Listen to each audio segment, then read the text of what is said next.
Welcome to our Stanford Online class in creative nonfiction. I want to talk a little bit today about creating dynamic subjects, which is our subject for this week. When we write a story, we're looking at three things: character, plot, and the third is the world.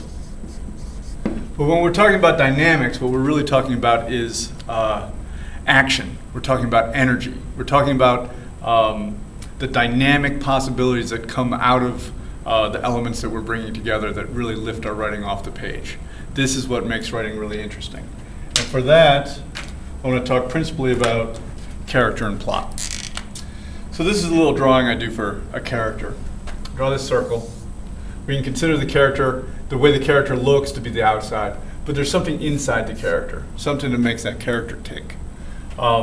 That's probably the result of things in the past, backstory perhaps, things that have accrued, come together, make this character, make this person who they are.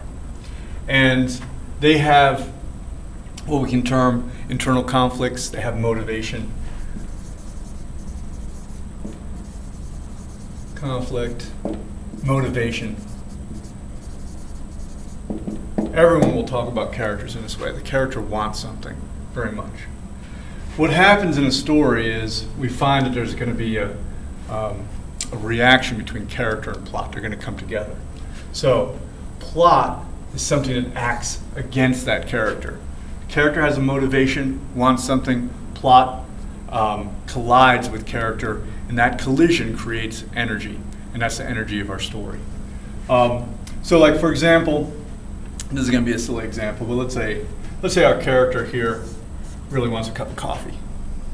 The plot comes along, they find themselves on a street where there's a coffee shop, and they dig into their pockets and they have plenty of money for the coffee, and then they buy a cup of coffee.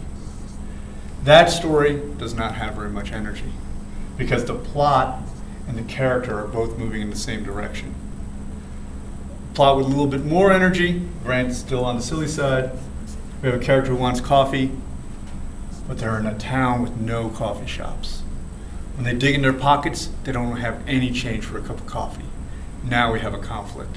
They want coffee, but they can't get it. It's a silly example, but it illustrates the point of plot and character.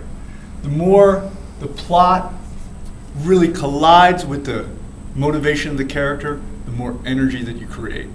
And so when we're looking for our subjects, we want to think very much about this character. What does the character want? What's the substance of the character? And what's the story? What's happening? What's preventing them from getting what they want? What's coming into conflict, into collision with that very strong impulse that the character has? Okay.